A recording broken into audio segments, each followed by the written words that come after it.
Hi friends, welcome back to my channel Renu study 99। Friends, Renu study 99 के YouTube channel पर आप सभी का स्वागत है। फ्रेंड्स, आज की क्लास में हम भाषा के भेद, मानक भाषा, लिपि, हिंदी की उत्पत्ति, व्याकरण के अंग, साहित्य तथा साहित्य के भेद के अत्यंत महत्वपूर्ण टॉपिक पर चर्चा करेंगे। फ्रेंड्स, इस क्लास में मैं जितने भी तथ्य बताऊंगी वे सभी आपके किसी भी कॉम्पिटिटिव एग्ज़ाम में हिंदी से संबंधित आने वाले क्वेश्चंस हैं। तो चलिए इसी के साथ शुरू करते हैं आज की क्लास। देख लेते हैं हम हिंदी के महत्वपूर्ण तथ्य को। प्रश्न संख्या 1 है, भाषा से क्या तात्पर्य है? तो उत्तर है, विचारों का आदान प्रदान क्या होता है? भाषा होता है। विचारों का आदान प्रदान क्या होता है? भाषा होता है। पॉइंट नंबर 2 है, मनुष्य संप्रेषण के लिए सबसे अधिक जिस माध्यम का सहारा लेता है वह क्या होता है? भाषा होता है।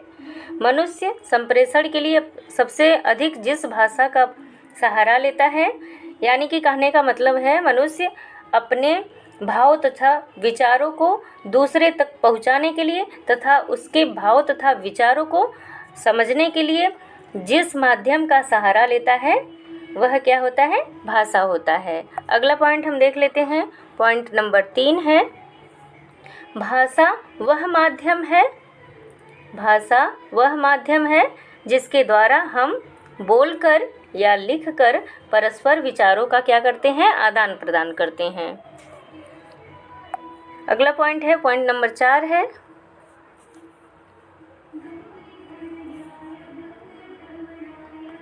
पॉइंट नंबर 4 है, आदिमानव अपने मन के भाव एक दूसरे को समझाने व समझने के लिए संकेतों का सहारा लेते थे, परंतु संकेतों में पूरी बात समझना या समझ पाना बहुत कठिन था। तो आदिमानव को क्या होता था कि अपने मन के भावों को एक दूसरे को समझने व समझाने के लिए संकेतों का सहारा लेना पड़ता था, परंतु संकेतों में इनकी बात समझना या समझा पाना बहुत कठिन था। इसलिए इस असुविधा को दूर करने के लिए उन्होंने क्या किया? अपने मुख से निकली ध्वनियों को मिलाकर शब्द बनाने आरंभ कर दिए आदिमानव ने, और इन्हीं शब्दों के मेल से क्या बनी? भाषा बनी। इन्हीं शब्दों के मेल से क्या बन गई? भाषा बन गई। प्रश्न संख्या 2 है, भाषा शब्द किस धातु से बना है? तो उत्तर है, भाषा शब्द की उत्पत्ति संस्कृत के भास धातु से हुई है। भाषा शब्द की उत्पत्ति किससे हुई है? संस्कृत शब्द के भास धातु से हुई है। और संस्कृत में भाषा का अर्थ क्या होता है? बोलना या वाणी होता है, और हिंदी में इसका अर्थ होता है बोलना। अगला हम देख लेते हैं पॉइंट, इसके नोट में देख लेते हैं हम, पशु पक्षियों की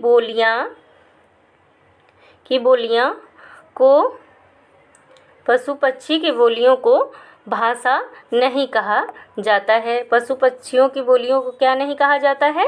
भाषा नहीं कहा जाता है। क्यों नहीं कहा जाता है? क्योंकि भाषा में संचार और जटिलता और नियम होते हैं। भाषा में क्या होता है? एक दूसरे को पहुंचाने के लिए बातों को संचार का माध्यम होता है, और उसमें कठिनाई भी, जटिलता का मतलब कठिनाई भी होती है, और भाषा के कुछ अपने नियम भी होते हैं। और जबकि बोलियां सिर्फ संचार के सरल संकेत है। बोलियां क्या है? सिर्फ संचार के लिए होती हैं, और इसलिए पशु पक्षियों की बोलियों को भाषा नहीं कहा जा सकता है। अगला हम देख लेते हैं। प्रश्न संख्या 3 है, भाषा के कितने रूप होते हैं? तो जैसा कि आप सभी लोग जानते हैं कि भाषा के मुख्य 2 रूप होते हैं। पहला है मौखिक भाषा और दूसरा है लिखित भाषा। बोलचाल की भाषा का उपयोग सामान्य संवाद में होता है। बोलचाल यानी कि मौखिक भाषा का उपयोग सामान्य संवाद में होता है, जबकि लिखित भाषा का उपयोग लेखन और औपचारिक संचार में होता है। इसका उदाहरण हम लोग देख लेते हैं।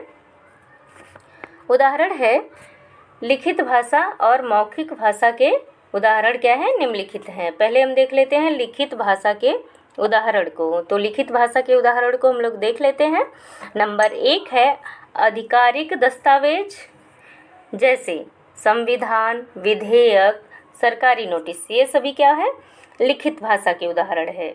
इसमें क्या किया जाता है, संविधान के कुछ रूल्स हैं वो सब लिखे जाते हैं, और सरकारी नोटिस जो जारी होती है ये सब क्या है, आधिकारिक दस्तावेज जो कि लिखित भाषा के रूप में होती हैं। और पुस्तकें और लेख, पुस्तकें और लेख में क्या है, जैसे उपन्यास हो गया, पाठ्य पुस्तकें हो गई और शोध पत्र हुआ, ये सब क्या हुआ, लिखित भाषा का प्रयोग के द्वारा इनको लिख के रखा जाता है। और आगे हम देख लेते हैं ताकि हम भविष्य में कभी भी उनको पढ़ सकें। जैसे उपन्यास भी, जिसको जो उपन्यास पढ़ना है वो पढ़ता है। पाठ्य पुस्तकें हैं, अपने ज़रूरत के हिसाब से सब अपनी अपनी पाठ्य पुस्तकें पढ़ते हैं। कक्षा 6 के बच्चे अपनी कक्षा 6 की पुस्तकों को पढ़ते हैं, और उसी तरह से जैसे जो भी बड़े छोटे बच्चे हैं अपने हिसाब से अपनी पाठ्य पुस्तकों का पढ़ते हैं, पठन पाठन करते हैं। तो उसमें क्या है कि वो लिखित भाषा का प्रयोग हुआ होता है। इसी तरह से पत्र और ईमेल भी है। पत्र और ईमेल, जैसे व्यक्तिगत पत्र हो गया, जैसे कि किसी को हम पत्र लिखते हैं तो वो भी क्या होती है, लिखित भाषा में होती है। व्यापारिक पत्र हो गया, जैसे किसी बिजनेस के लिए अगर किसी को कुछ पत्र लिखा गया, चाहे तो कंप्यूटर पर लिखा जाता है, जैसे किसी को पत्र, या फिर यह वही है मेल संचार द्वारा, या तो फिर व्यक्तिगत करके लिखा जाता है। ये सब क्या होते हैं, लिखित भाषा में आते हैं। और निबंध और रिपोर्ट भी इसी तरह है। जैसे स्कूल के निबंध, स्कूल पे निबंध लिखने के लिए जो हमारे एग्ज़ाम्स में आ जाते हैं, तो वो सब क्या है, वो सब लिखित भाषा का प्रयोग हुआ है। और व्यापार रिपोर्ट और विज्ञान परियोजना की रिपोर्ट, ये सभी किसमें की जाती है, लिखित भाषा का प्रयोग द्वारा ये सभी की जाती है। आगे हम देख लेते हैं मौखिक भाषा के उदाहरण। मौखिक भाषा के उदाहरण में हम देख लेते हैं सामान्य बातचीत, जैसे दोस्तों के साथ हम बातचीत करते हैं तो वो क्या है, मौखिक भाषा में हम करते हैं, बोलकर करते हैं।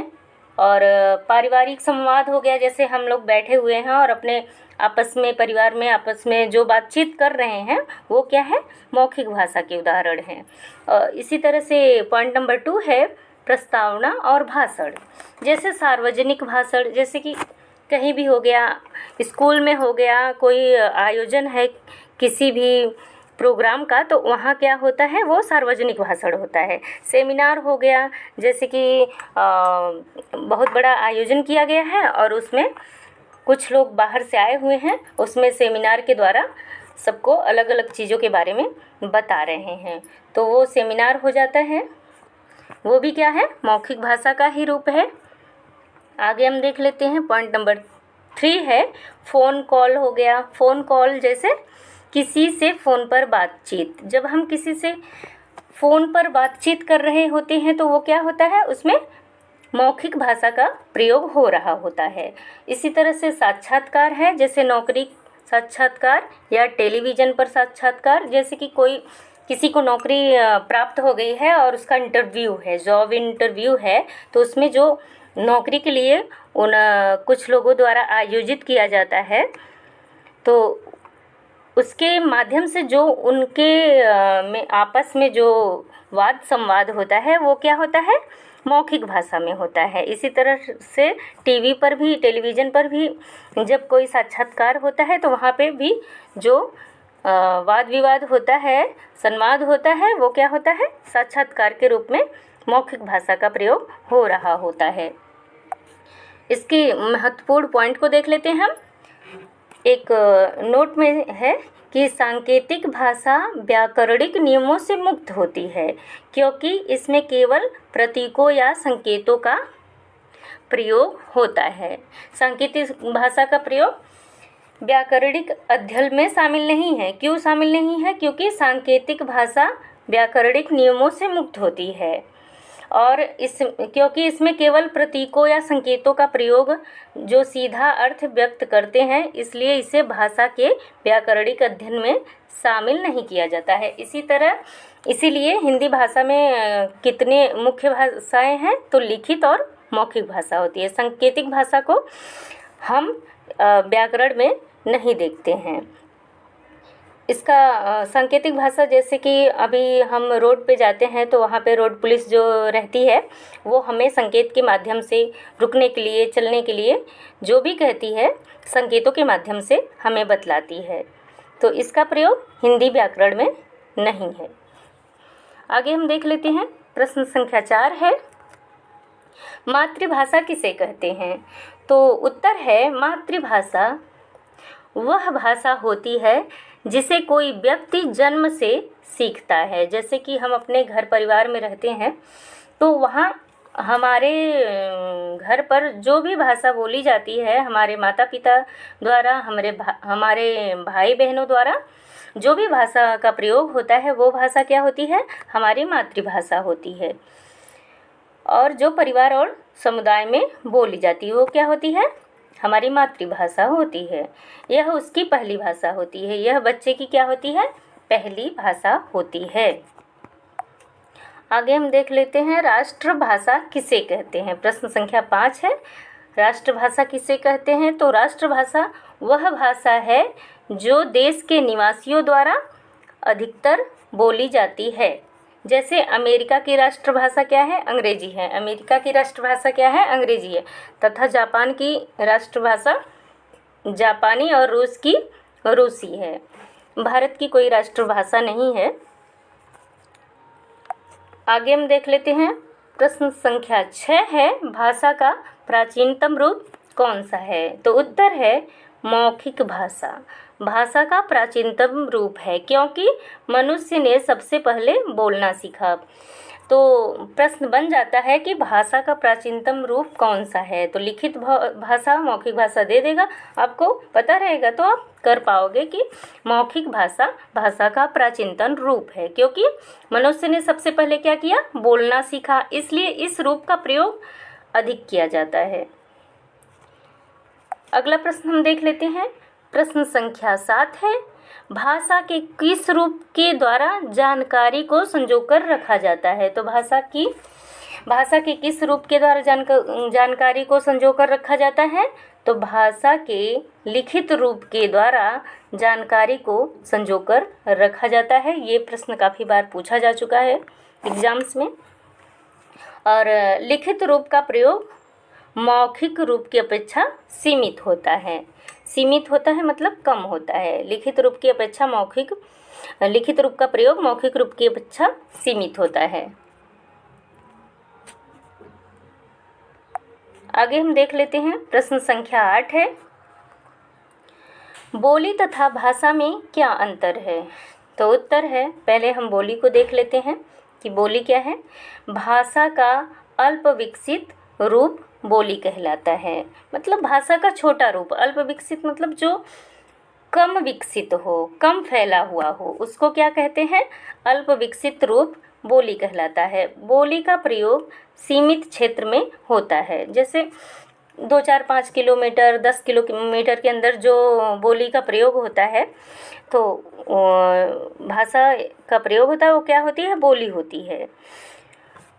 आगे हम भाषा के दूसरे रूप यानी कि भाषा के बारे में भी देखेंगे। पहले हम बोली की बात कर रहे हैं। तो बोली में प्रायः साहित्य की रचना नहीं होती है। साहित्य की रचना बोली में नहीं होती है। पॉइंट नंबर 4 है, बोली में लोक कथाओं की रचना होती है। बोली में लोक कथाओं, जैसे जो हमारे आसपास लोग ये कुछ गीत गाते हैं, वो सब क्या होती हैं? बोली में ही, वहाँ की प्रांतीय बोली जो भी होती है उसमें ही वो लोग गीत गाती हैं।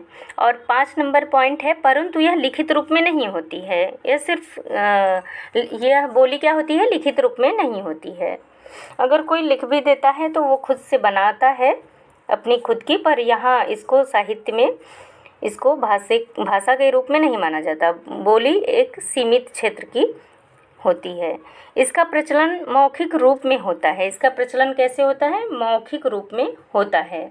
हिंदी भाषा की 18 बोलियां प्रचलित हैं। हिंदी भाषा की कितनी बोलियां प्रचलित हैं? 18 बोलियां प्रचलित हैं। अब भाषा को हम देख लेते हैं। भाषा बोली का विकसित रूप है, मतलब यह विकसित है। अब भाषा में साहित्य की रचना होती है। बोली में साहित्य की रचना नहीं होती थी। और बोली क्या थी? भाषा की अल्प विकसित रूप थी। और भाषा में साहित्य की रचना होती है, पर बोली में साहित्य की रचना नहीं होती है। पॉइंट नंबर 3 है, भाषा का प्रयोग विस्तृत क्षेत्र में किया जाता है। विस्तृत क्षेत्र का मतलब है बड़े क्षेत्र में। और बोली का प्रयोग क्या था? सीमित क्षेत्र में होता था। भारतीय संविधान में 22 भाषाओं को मान्यता दी गई है। भारतीय संविधान में कुल 22 भाषाओं को मान्यता दी गई है। अगला प्रश्न हम देख लेते हैं। प्रश्न संख्या 9 है, भारतीय संविधान में 22 भाषाएं कौन कौन सी है तथा उन्हें कब मान्यता प्रदान किया गया? फ्रेंड्स, ये जितने भी प्रश्नोत्तरी मैं करवा रही हूँ, ये सभी को जानना अत्यंत आवश्यक है, क्योंकि हिंदी सिर्फ एक सब्जेक्ट नहीं, यह हमारे देश की राजभाषा भी है। तो हम देख रहे हैं भारतीय संविधान में कुल 22 भाषाएं कौन कौन सी है। तो भारतीय संविधान में कुल 22 भाषाएं कौन कौन सी हैं हम देख लेते हैं। नंबर 1 है हिंदी, नंबर 2 है असमिया, नंबर 3 है बंगला, नंबर 4 है डोगरी, नंबर 5 है बोडो, 6 है कोंकणी, 7 है मैथिली, 8 है मलयालम, 9 है उर्दू, नेपाली, 10 है।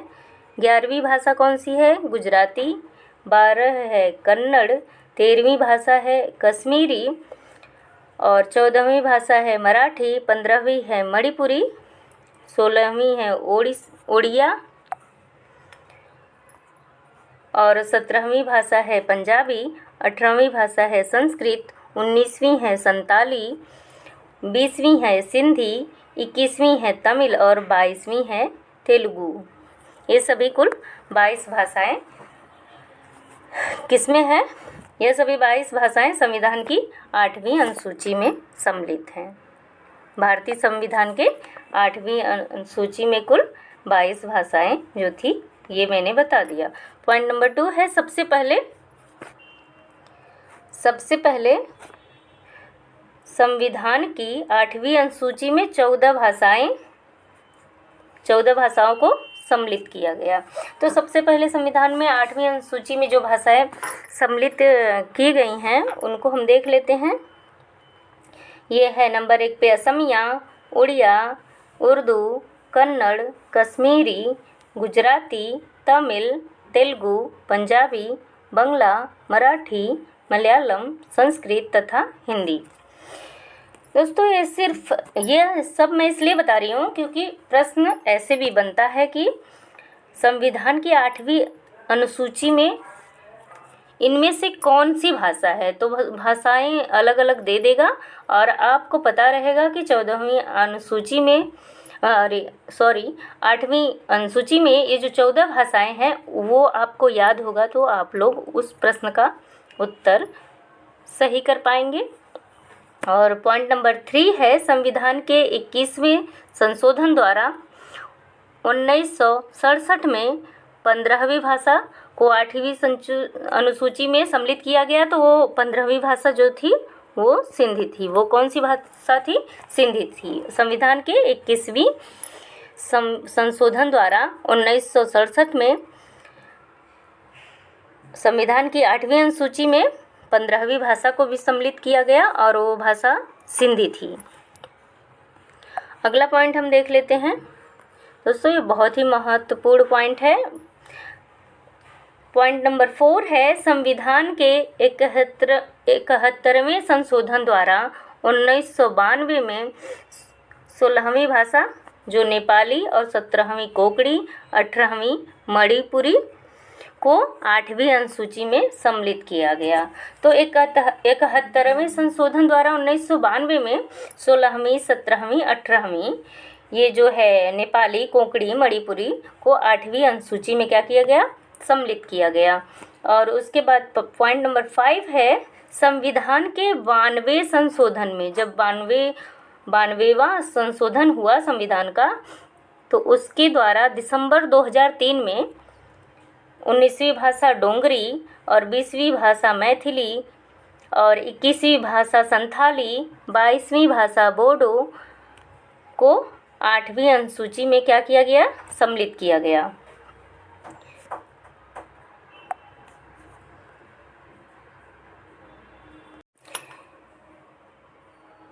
तो 5वां पॉइंट हम लोगों ने देखा कि संविधान के 92वें संशोधन द्वारा दिसंबर 2003 में 19वीं भाषा डोंगरी, 20वीं भाषा मैथिली, 21वीं भाषा संथाली तथा 22वीं भाषा बोडो को 8वीं अनुसूची में सम्मिलित किया गया। आगे हम देख लेते हैं, इसका महत्वपूर्ण बिंदु है संविधान के अनुच्छेद 343 के तहत हिंदी को राजभाषा और अंग्रेजी को सह राजभाषा के रूप में मान्यता दी गई है। हिंदी को क्या किया गया है, हिंदी को राजभाषा संविधान के अनुच्छेद 343 के तहत और अंग्रेजी को सहभाषा के रूप में मान्यता दी गई है। परंतु अंग्रेजी को संविधान की 8वीं अनुसूची के 22 भाषाओं में सम्मिलित नहीं किया गया है। ये बहुत ही महत्वपूर्ण पॉइंट है। संविधान के अनुच्छेद 343 के तहत हिंदी को राजभाषा और अंग्रेजी को सह राजभाषा के रूप में मान्यता दी गई है, परंतु अंग्रेजी को संविधान की 8वीं अनुसूची के 22 भाषाओं में सम्मिलित नहीं किया गया है। आगे हम देख लेते हैं नोट। भारत की संघ की राजभाषा हिंदी है, जो देवनागरी लिपि में लिखी जाती है। किस में लिखी जाती है, देवनागरी लिपि में लिखी जाती है। यह संविधान के अनुच्छेद 343 के तहत निर्धारित की गई है। साथ ही अंग्रेजी को भी एक सह राजभाषा के रूप में मान्यता दी गई है, ताकि हिंदी और गैर हिंदी भाषी क्षेत्रों के बीच संवाद और प्रशासनिक कार्यों में सहायता मिले। इसलिए अंग्रेजी को सह राजभाषा के रूप में मान्यता दी गई है, ताकि गैर हिंदी भाषी क्षेत्रों के बीच संवाद और प्रशासनिक कार्य में सहायता मिल सके। नोट नंबर 3 है, संविधान के अनुसार हिंदी संघ की राजभाषा है। क्या है, संविधान के अनुसार हिंदी संघ की राजभाषा है, लेकिन जब तक राज्यों और केंद्र के बीच पूर्ण रूप से हिंदी का प्रयोग संभव नहीं हो जाता, तब तक अंग्रेजी का उपयोग सरकारी कामकाज में सहायक भाषा के रूप में किया जाता रहेगा। यानी कि संविधान के अनुसार हिंदी संघ की राजभाषा तो है, लेकिन जब तक राज्यों और केंद्र के बीच पूर्ण रूप से हिंदी का प्रयोग संभव नहीं हो जाता, तब तक अंग्रेजी का प्रयोग सरकारी कामकाज में सहायक भाषा के रूप में किया जाता रहेगा। आगे हम देख लेते हैं, प्रश्न संख्या 10 है, मानक भाषा से क्या तात्पर्य है? तो उत्तर है, इसे आदर्श भाषा, परिनिष्ठित भाषा व टकसाली भाषा के नाम से भी जाना जाता है। किसको? मानक भाषा को आदर्श भाषा, परिनिष्ठित भाषा व टकसाली भाषा के नाम से भी जाना जाता है। पॉइंट नंबर 2 है, शिष्ट और सुशिक्षित लोगों द्वारा प्रयुक्त व्याकरण सम्मत भाषा रूप ही मानक रूप कहलाता है। यानी शिष्ट और सुशिक्षित का मतलब जो विद्वान लोगों के द्वारा जो चीज़ मान ली जाती है वो क्या होती है? शुद्ध चीज़ों को वो लोग मानते हैं कि भाषा शुद्ध कौन सी है और अशुद्ध कौन सी है। तो मानक भाषा शुद्ध भाषा होती है। पॉइंट नंबर 3 है, इसी मानक रूप का प्रयोग सरकारी कार्यों एवं साहित्य रचना में की जाती है तथा आज हिंदी का खड़ी बोली रूप ही इसका मानक रूप है। हिंदी का खड़ी बोली क्या है? हिंदी का मानक रूप है। आगे हम देख लेते हैं मानक रूप और अमानक रूप। थोड़ा सा यहाँ मिसप्रिंट हो गया है। तो मानक रूप जैसे कि गए लिखा हुआ है, ये क्या है? सर्वमान्य मत है, विद्वानों द्वारा माना गया है कि गए ऐसे लिखाएगा। अमानक रूप क्या है? ये गए, ये क्या है? अशुद्ध रूप है। शुद्ध रूप क्या है? ये वाला जो है ये शुद्ध रूप है। इसी तरह से गई है, तो गई कैसे लिखाएगा? यहाँ पे है जो, ये क्या है? ये यहाँ होना चाहिए था, ये अमानक रूप है, सॉरी यहाँ पे आ गया है, और गई मानक रूप है। इसी तरह से संबंध देखिए, ये जो ये लिखा हुआ है ये अमानक रूप है, ये शुद्ध नहीं माना जाएगा विद्वानों के द्वारा। और ये संबंध, ये जो लिखा हुआ है ये मानक रूप है, इसी को मानक भाषा कहते हैं। यानी कि भाषा के शुद्ध रूप को लिखना, उसको शुद्ध तरीके से जो विद्वानों द्वारा सर्वसम्मत है, वही क्या है? मानक भाषा है। अगला प्रश्न संख्या 11 है, लिपि से क्या तात्पर्य है? उत्तर है, लिपि का विकास भाषा के उद्भव के बाद हुआ। जब भाषा आ गई उसके बाद लिपि आई। तो लिपि का विकास कब हुआ? भाषा के उद्भव के बाद। प्राचीन काल में जब मानव मौखिक भाषा का प्रयोग करना आरंभ कर दिया, तब उसे अपने विचार दूर बसे संबंधियों अथवा अन्य लोगों तक पहुंचाने की आवश्यकता का अनुभव हुआ। ऐसे में उसने मुख से निकली हुई ध्वनियों के लिए कुछ चिन्ह अंकित किए। क्या किया मानव ने? कुछ अपने मुख से निकली हुई ध्वनियों के द्वारा कुछ चिन्ह अंकित किया, और यही चिन्ह लिपि कहलाए। उन्होंने जो चिन्ह अंकित किया तो वही चिन्ह क्या कहलाए? लिपि कहलाए। इस प्रकार मुख से निकली ध्वनियों को लिखने की विधि चिन्ह को लिपि कहते हैं। नोट, संसार की विभिन्न भाषाओं को लिखने के लिए अनेक लिपियां हैं, तो सबके अलग अलग चिन्ह हैं।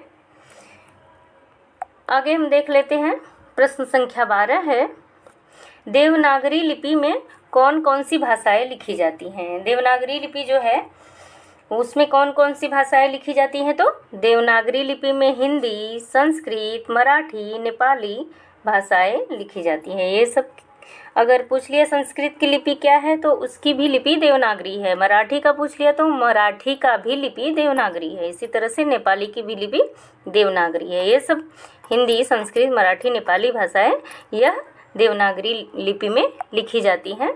प्रश्न कैसे भी बन सकता है, आपको बस पता होना चाहिए। एक प्रश्न के माध्यम से आपके कई आंसर तैयार हो जाते हैं, बस ध्यान देने की ज़रूरत है। देवनागरी लिपि का विकास किस लिपि से हुआ? तो देवनागरी लिपि का विकास ब्राह्मी लिपि से हुआ। देवनागरी लिपि का विकास किससे हुआ? देवनागरी लिपि का विकास ब्राह्मी लिपि से हुआ। प्रश्न संख्या 14 है, ब्राह्मी लिपि से किन किन लिपियों का विकास हुआ? ब्राह्मी लिपि जो है उससे किन किन लिपियों का विकास हुआ? तो ब्राह्मी लिपि वह लिपि है जिसमें हिंदी, बंगला, गुजराती आदि भाषाओं की लिपियों का विकास हुआ।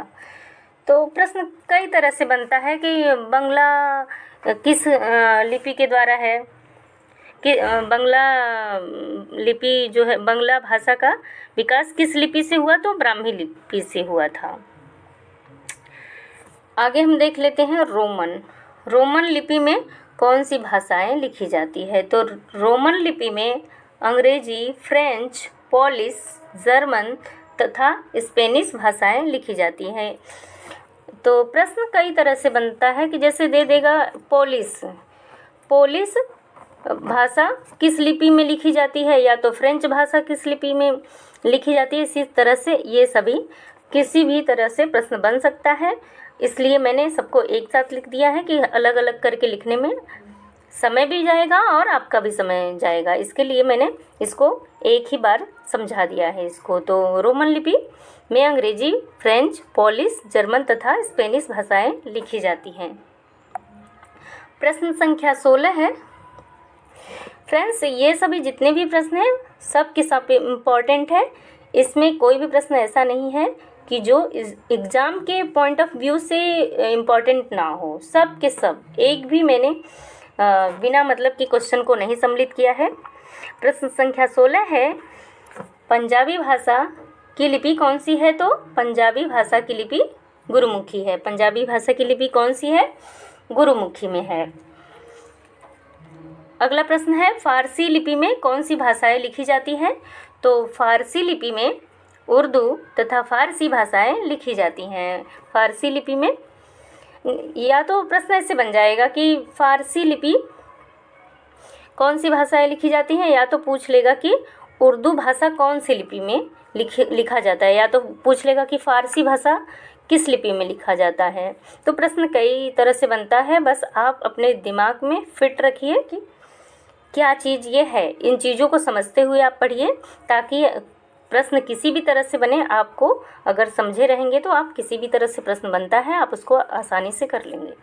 अगला क्वेश्चन हम प्रश्न संख्या 18 देख लेते हैं। हम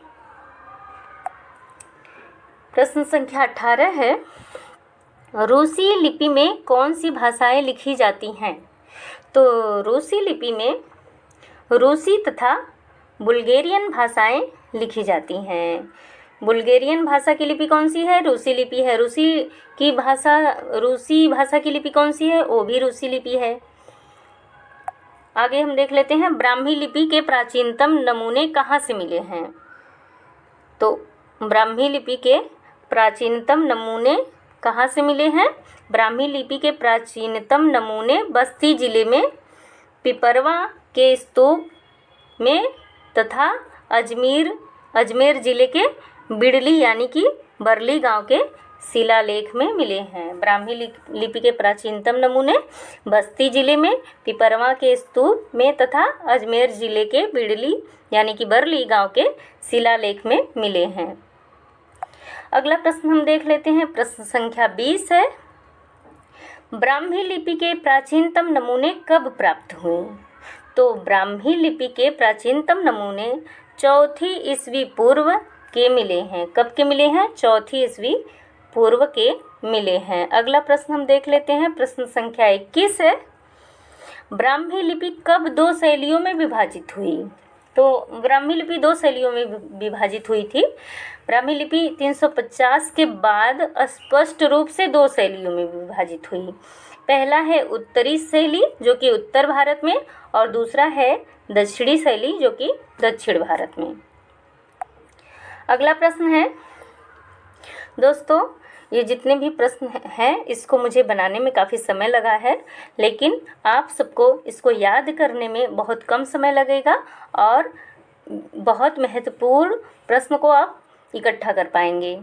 तो 22वां नंबर प्रश्न हम देख लेते हैं, देवनागरी लिपि का प्रयोग सर्वप्रथम कहाँ हुआ? तो देवनागरी लिपि का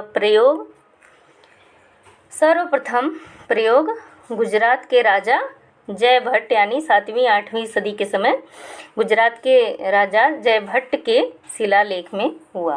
देवनागरी लिपि का सर्वप्रथम प्रयोग गुजरात के राजा जयभट्ट के शिलालेख में हुआ। कब हुआ? 7वीं-8वीं सदी में। अगला प्रश्न हम देख लेते हैं, प्रश्न संख्या 23 है, नागरी के नामकरण से क्या तात्पर्य है? तो उत्तर है, गुजरात में सर्वप्रथम प्रचलित होने से वहाँ के पंडित वर्ग अर्थात नागर ब्राह्मणों के नाम से इसे नागरी कहा गया। जो देवनागरी में नागरी लिखा हुआ है उसका गुजरात में सर्वप्रथम प्रचलित होने से वहाँ के पंडित वर्ग अर्थात नागर ब्राह्मणों के नाम से इसे नागरी कहा गया। और जो देव है, देव भाषा संस्कृत में इसका देव भाषा जो थी वो संस्कृत में इसका प्रयोग होने से इसके साथ देव शब्द जुड़ गया। जो नागरी था उसका संस्कृत में प्रयोग होने के साथ उसमें देव शब्द जुड़ गया था। जो देवनागरी लिपि नाम पड़ा है उसके लिए है। दूसरा पॉइंट है तांत्रिक चिह्न देवनागर। कुछ लोगों की जैसे अनेक मत हैं, तो वही चीज़ें मैंने इसमें दर्शाया है। तांत्रिक चिन्ह देवनागर से साम्य होने के कारण इसे देवनागरी फिर नागरी कहा गया। किसको? देवनागरी को। आगे है पॉइंट नंबर 3, देवनागर अर्थात काशी में प्रचार के कारण यह देवनागरी कहलाई। हिंदी की देवनागरी लिपि एक वैज्ञानिक लिपि है। हिंदी की देवनागरी लिपि वैज्ञानिक लिपि है। क्यों? आखिर ये देवनागरी लिपि जो है वो वैज्ञानिक लिपि क्यों है? क्योंकि देवनागरी लिपि जो है हिंदी की, वो ऐसी है कि वो जैसा लिखा जाता है वैसा ही पढ़ा भी जाता है, इसलिए ये एक वैज्ञानिक लिपि है। देवनागरी लिपि किस ओर लिखी जाती है? प्रश्न संख्या 24 है, देवनागरी लिपि किस ओर लिखी जाती है? तो देवनागरी लिपि बाईं से दाएं की ओर लिखी जाती है। बाईं से दाएं की ओर मतलब देखिए, जो ये है, ये देवनागरी लिखा है, ये आगे का क्रम जो जा रहा है, ये बाएं से हम दाएं जा रहे हैं। अगर यहाँ से लिखते ऐसे आते तो क्या होता? हम दाएं से बाएं आते, पर हम लोग क्या है, ये देखिए यहाँ बाएं से दाएं की ओर लिखते हुए जा रहे हैं। इसी को हम कहते हैं देवनागरी लिपि बाएं से दाएं की ओर लिखी जाती है। अगला प्रश्न है, प्रश्न संख्या 25 है, भारत की अधिकांश भाषाओं की लिपियां किस ओर लिखी जाती हैं? तो भारत की अधिकांश भाषाओं की लिपियां बाईं से दाईं ओर ही लिखी जाती हैं। अधिकांश जितनी भी लिपियां हैं वो क्या होती हैं? बाईं से दाईं ओर ही लिखी जाती हैं। प्रश्न संख्या 26 है, कौन सी लिपि दाईं से बाईं ओर लिखी जाती है? अभी हमने देखा कि बाईं से दाईं ओर लिपियां लिखी जा रही थी, पर इसमें क्या है, कौन सी लिपि दाईं से बाईं ओर लिखी जाती है? तो उत्तर है फारसी लिपि, जिसमें उर्दू भाषा लिखी जाती है। और एक खरोष्टी लिपि भी है जो कि दाईं से बाईं ओर लिखी जाती है। तो फारसी लिपि क्या है? जिसमें उर्दू भाषा लिखी जाती है। उर्दू भाषा हमेशा दाईं ओर से शुरू होकर बाईं ओर की ओर जाता है। तो फारसी लिपि में जिसमें उर्दू भाषा लिखी जाती है वो दाईं से बाईं ओर लिखी जाती है। अगला प्रश्न है, प्रश्न संख्या 27 है, हिंदी की आदि जननी कौन है? तो हिंदी की आदि जननी संस्कृत है। हिंदी की आदि जननी कौन है? संस्कृत है। प्रश्न संख्या 28 है, संस्कृत से किसका विकास हुआ? संस्कृत से किसका विकास हुआ? तो उत्तर है संस्कृत से पाली, प्राकृत, अपभ्रंश भाषा का क्रमिक विकास हुआ। कैसे विकास हुआ? क्रमिक हुआ। जैसे पहले पाली, फिर प्राकृत, फिर अपभ्रंश भाषा का क्रमिक विकास हुआ। आगे है प्रश्न संख्या 28 है, अपभ्रंश से किसका विकास हुआ? तो अपभ्रंश से अवहट्ट भाषा तथा अवहट्ट से पुराने हिंदी का विकास हुआ। अपभ्रंश से अवहट्ट भाषा तथा अवहट्ट से पुराने हिंदी का विकास हुआ। अगला प्रश्न है, प्रश्न संख्या 29 है, हिंदी शब्द की व्युत्पत्ति कैसे हुई? तो उत्तर है हिंदी शब्द की व्युत्पत्ति कैसे हुई? उत्तर है हिंदी शब्द सिंधी का बिगड़ा हुआ रूप है। हिंदी शब्द क्या है? सिंधी का बिगड़ा हुआ रूप है। देख लेते हैं कैसे बिगड़ा हुआ रूप है। अरब और ईरान के आक्रमणकारियों से जब भारत का संबंध हुआ और सबसे पहले सिंधु प्रांत में अरबी फारसी बोलने वाले कुछ लोग आकर बस गए थे। क्या हुआ था? अरब और ईरान के आक्रमणकारियों से जब भारत का संबंध हुआ था और सबसे पहले सिंधु प्रांत में अरबी फारसी बोलने वाले कुछ लोग आकर क्या हुए थे? बस गए थे। तो उन्होंने सिंध को हिंद तथा यहाँ की भाषा को हिंदी का नाम दिया था। इसलिए हिंदी शब्द को सिंधी का क्या माना जाता है? बिगड़ा हुआ रूप। पॉइंट नंबर 2 है, जिस प्रकार चीन की भाषा चीनी और निवासी भी चीनी कहलाते हैं, उसी प्रकार हिंद व हिंदुस्तान की भाषा को हिंदी तथा निवासियों को हिंदू कहा जाता है। तो सबके अलग अलग मत थे, पर हमको जानना ज़रूरी है, ये सभी पॉइंट इम्पॉर्टेंट है। भाषा विज्ञान के निर्णय के अनुसार फारसी में, देखिए यहाँ पे क्या है, भाषा विज्ञान के निर्णय के अनुसार, जो भाषा विज्ञान के वैज्ञानिक थे उनके निर्णय के अनुसार क्या था, फारसी से स का ह और ध का द हो जाता है, यानी कि जो फारसी में स लिखा जाता है वो हमारे हिंदी में ह लिखा जाता है। वो फारसी का स हमारे हिंदी का है और फारसी का ध जो है हमारे हिंदी का द हो जाता है। इस नियम के अनुसार सिंधु से हिंदू हुआ, यानी कि स ह में बदल गया और ध द में बदल गया। तो इस प्रकार से सिंधु से हिंदू हो गया। अगला पॉइंट है, पॉइंट नंबर 4 है, आरंभ में सिंधु प्रदेश को हिंदू प्रदेश कहा गया और कालांतर में संपूर्ण देश को हिंद और हिंदुस्तान कहा गया, कहने लगे। इस प्रकार हिंदी शब्द का प्रयोग भारत की भाषाओं के अर्थ में होने लगा। इस प्रकार क्या हुआ, हिंदी शब्द का प्रयोग भारत की भाषाओं के अर्थ के रूप में होने लगा। और इम्पोर्टेंट बिंदु है, हिंदी भाषा 78 करोड़ से भी अधिक भारतीयों द्वारा प्रयोग में लाया जाता है, यानी कि हिंदी भाषा जो है 78 करोड़ से भी अधिक भारतीयों द्वारा प्रयोग में लाया जाता है। अगला प्रश्न है, प्रश्न संख्या 30 है, हिंदी भाषा का प्रयोग मुख्य रूप से कहाँ किया जाता है?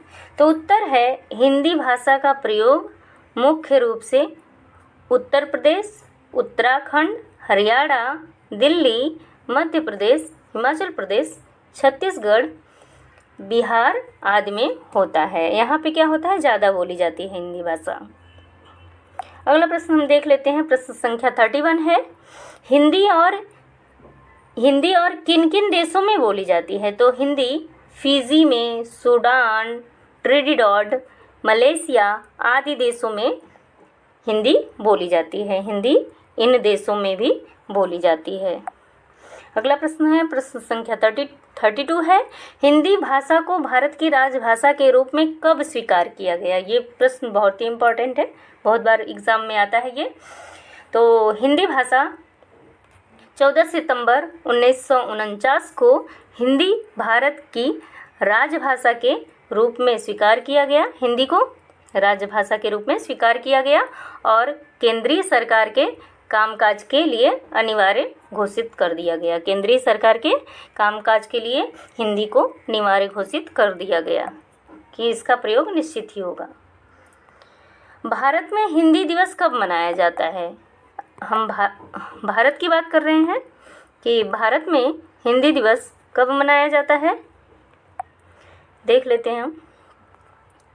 भारत में हिंदी दिवस 14 सितंबर को प्रतिवर्ष मनाया जाता है। या तो नॉर्मली ऐसे पूछ लेगा कि हिंदी दिवस कब मनाया जाता है, तो हिंदी दिवस 14 सितंबर को मनाया जाता है।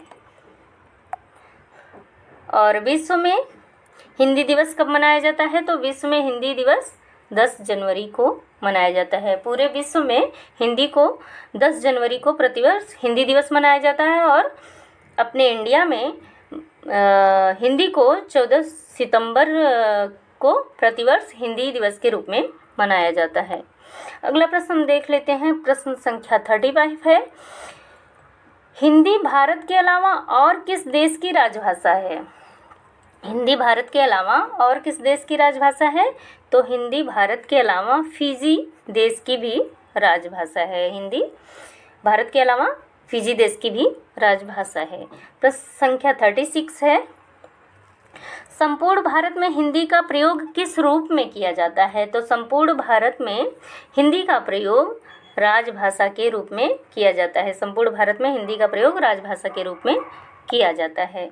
अगला हम देख लेते हैं, बहुत ही महत्वपूर्ण प्रश्न है, प्रश्न संख्या 37 है, व्याकरण शब्द की शब्द का क्या अर्थ है? तो व्याकरण शब्द का क्या अर्थ है? व्याकरण मतलब वी मतलब भली, आ मतलब भांति, करण मतलब समझना, यानी कि तीनों को मिला के क्या हो गया? भली भांति समझना।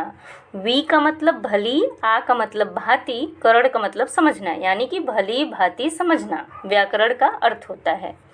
और व्याकरण से क्या तात्पर्य है? तो व्याकरण वह शास्त्र है जिसके द्वारा भाषा शुद्ध तथा सर्वमान्य अथवा मानक रूप में बोलना, लिखना, समझना तथा पढ़ना आता है। व्याकरण वह शास्त्र है जिसके द्वारा भाषा को शुद्ध रूप से, सर्वमान्य अथवा मानक रूप से बोलना, लिखना, समझना तथा पढ़ना आता है। वो क्या होता है? व्याकरण होता है। अगला पॉइंट हम देख लेते हैं, अगला क्वेश्चन हम देख लेते हैं। प्रश्न संख्या 38 है, व्याकरण में किसका अध्ययन किया जाता है? तो व्याकरण में वर्ण विचार, शब्द विचार तथा वाक्य विचार के अंतर्गत भाषा संरचना का अध्ययन किया जाता है। व्याकरण में किसका अध्ययन किया जाता है? तो व्याकरण में वर्ण विचार, शब्द विचार तथा वाक्य विचार के अंतर्गत भाषा संरचना का अध्ययन किया जाता है। प्रश्न संख्या 39 हम देख लेते हैं, व्याकरण के मुख्य अंग कौन कौन से हैं? तो उत्तर है व्याकरण के ज्ञान के बिना किसी भी भाषा के शुद्ध रूप व प्रयोग को नहीं सीखा जा सकता है। अगला प्रश्न हम देख लेते हैं। प्रश्न संख्या 40 हम देख लेते हैं, साहित्य से क्या तात्पर्य है? तो उत्तर है सदियों से विद्वानों व शिक्षाविदों के विचारों, रचनाओं को लिखित रूप से संजोकर रखा जाता है। इसके अध्ययन से ज्ञान व जानकारी में वृद्धि होती है। यह रचनाएं अनुभव व चिंतन पर आधारित होती हैं, जैसे कि उपन्यास हो गया और कहानी हो गया, नाटक हो गया। ये सभी क्या है? जो विद्वानों द्वारा उनकी रचनाएं हैं उनको संजोकर रखा जाता है और इसके अध्ययन से ज्ञान व जानकारी में वृद्धि होती है। यह रचनाएं अनुभव व चिंतन पर आधारित होती हैं। जो उनके द्वारा अनुभव किया जाता है, चिंतन किया जाता है, उस पर वो आधारित रचनाएं करते हैं और उन्हीं को साहित्य के रूप में संजोकर रखा जाता है। वो क्या होता है? साहित्य होता है। अगला प्रश्न हम देख लेते हैं। प्रश्न संख्या 41 है, साहित्य के कितने भेद होते हैं? तो उत्तर है साहित्य के 2 भेद होते हैं। पहला है गद्य साहित्य, दूसरा है पद्य साहित्य। अगला प्रश्न हम देख लेते हैं, गद्य साहित्य की क्या पहचान है? तो उत्तर है जब विचार साधारण रूप में बोलचाल की भाषा में लिखे जाते हैं तब गद्य साहित्य की कोटि में आते हैं। यानी कि जब विचार को हम साधारण रूप में लिख देते हैं और बोलचाल की भाषा में लिखे जाते हैं तो वो क्या होता है? गद्य साहित्य होता है। जैसे कि कहानी है, लेख है, जीवनी, संस्मरण, उपन्यास, ये क्या है? ये सभी गद्य विधा की रचना है और इसी को गद्य साहित्य के अंतर्गत ये सभी आते हैं। और अगला प्रश्न हम देख लेते हैं। प्रश्न संख्या 43 है, जो कि ये इस क्लास का आखिरी प्रश्न है। तो क्या है? पद्य साहित्य की क्या पहचान है? तो जब अपने विचारों को काव्य शैली में प्रस्तुत किया जाता है तब वह पद्य साहित्य कहलाता है। क्या कहलाता है? पद्य साहित्य। पद्य साहित्य में क्या है? गीत है, कविता है, गजल है, पद है, दोहा है, छंद है, कवित्त है इत्यादि। ये सभी क्या है? पद्य साहित्य में होते हैं। जैसे गीत होती है, कविताएं होती हैं जो हमारी हिंदी की किताबों में दी होती हैं, वो क्या होती हैं? वो सभी क्या होती है? पद्य साहित्य के अंतर्गत आती हैं। तो फ्रेंड्स, आज की वीडियो में इतना ही। मिलते हैं फिर अगली क्लास में।